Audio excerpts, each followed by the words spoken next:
But people don't want to investigate stuff properly. They want to confirm their bias. They want to turn up. They want to, even if they genuinely want to help the people, how are you helping them if you go investigate, get EVPs, and then disappear, and the family's left with no resolution?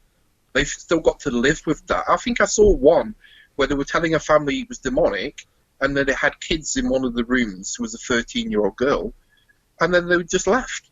And it's like, well, you just told that girl, the 13-year-old girl, there's a demon in her room, and you've left. You've not done any kind of closure, clearance, but you've got your information and just left them to it. Because what is the resolution?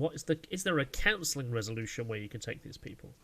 Well, you'd assume that if, I don't know, I guess it took what kind of view you were. If you were a psychic kind of group, that you would go there and, you know, if something was there, you might open a light or a portal and cross that spirit over. How a scientific group would do that, I guess I don't know. They wouldn't. They'd have to get a fish tank and a rock and some lights and trap it. But I guess at the end of the day, it's down to what they want. If you want proof, if you want research material, great. But what are you going to do to help that family?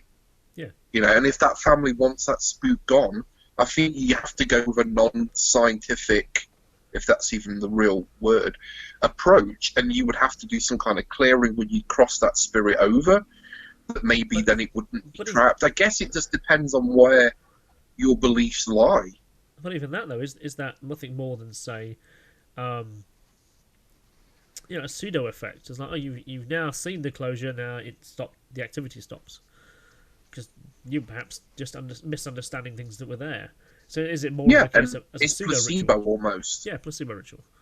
Yeah, almost. I mean, I've seen a lot of shows where they bring someone in, they say some prayers, they do a clearing, and then things get better for a week or so.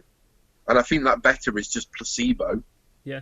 And then it carries on. And I guess it's tough. It really is tough. You've got experts in a field that isn't even really a field, so I don't know how you can actually be an expert. How are you an expert on demons? You know. That pre-assumes that demons exist. Yes. And it's laughable. It really is. If you're trying to take a scientific approach and you're looking for research material, great. But how are you helping the family? If you get a bunch of EVPs and disappear, that's not helping the family. You've got to try and work out what it is the family's suffering with, coping with, and then find some real-world thing for them, like whether it's therapy, whether it's psychotherapist, whether it's getting someone in who's an expert in that field and explaining, look, this is what's really happening, rather than telling them it's a demon and then just disappearing. Yeah. I think there's an emotional scar that's being left there. It's disgusting. Yeah. And how are they investigating the people? What happens if that's someone who's suffering with some kind of schizophrenia or some kind of mental issue? You then tell them there's a demon in their bedroom and then disappear. You validated that for them. They're going to go and do some whatever. Yeah, God knows what happens. I mean, where's the responsibility of the investigators there? Hey, we've got an EVP, we're off. I had an epiphany once, if that's the right word. I was at a house, and I was invited there by an investigator light, shall we say, and their couple of friends, and they were at this house. And I can remember walking around this house, and they were saying they heard some stuff in the kids' bedroom, they heard some stuff in the master bedroom upstairs. I can remember going to this kid's bedroom, and I stood there. I closed the door, and I was like, imagine. And they said that story came to me. I said, imagine if they said that there's something happened in here to their daughter, and an investigator was accused of that. What's the defence? There isn't one. Yep. And what if there was someone they'd planned? Oh, I've got some ghosts in my house. Could you come and investigate it? And they turn out to be a schizophrenic, and they go and kill their people, or it's intended murderer. And in that moment, I closed that door. I just felt all that vulnerability and going, this is just wrong. Yeah.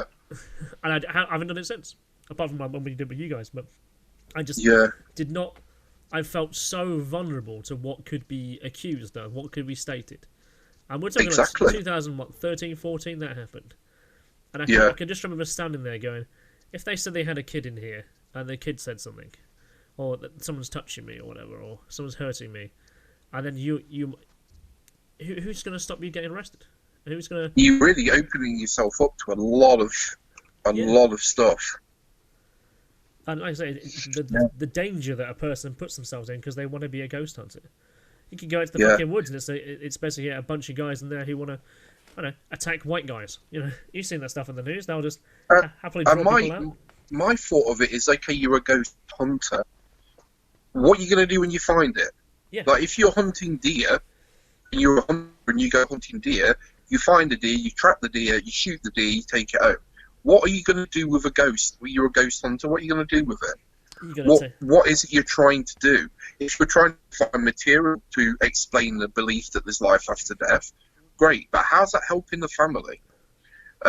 If you're a spiritually minded person, maybe you're a religious leader like rabbi or, you know, someone from an Islamic church, and you're going to help an Islamic family with a situation, that's something else. Where do you fit in between those two poles, and what are you going to do to help the family? Because I guess at the end of the day, they're contacting you because they're at their wits' end. Yeah. And they want some real world, you know, their kid or whatever is suffering. They're losing sleep. They're having trouble working the next day. Where's the real world solution? These ghost groups aren't going to give them that, especially if they're just doing it for TV. It's crazy. Or YouTube or a Twitch channel or whatever. It's awful. I don't like that idea anymore. That's all. I don't think people should be putting themselves in that position.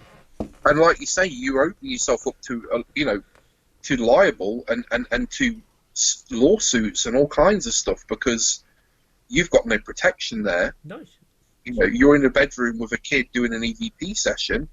That kid could say anything. You've constantly got to think about, okay, am I protected here? Is there a witness? Is there someone with me? Could this be misconstrued? It's crazy. You know, back in the 80s, you could do this, maybe. But now, in the world that everything's about, you know, lawsuits and stuff, it's a nightmare. Anyone could say anything.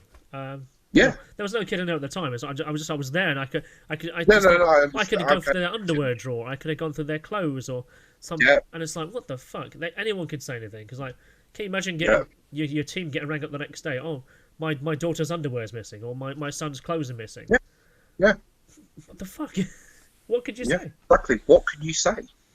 There's nothing you can do unless there's cameras in there filming while you're in there. You haven't got a leg to stand on. Awful. But hey, it is shocking. Yeah, and the fact that I look on YouTube and there's so many more people doing it.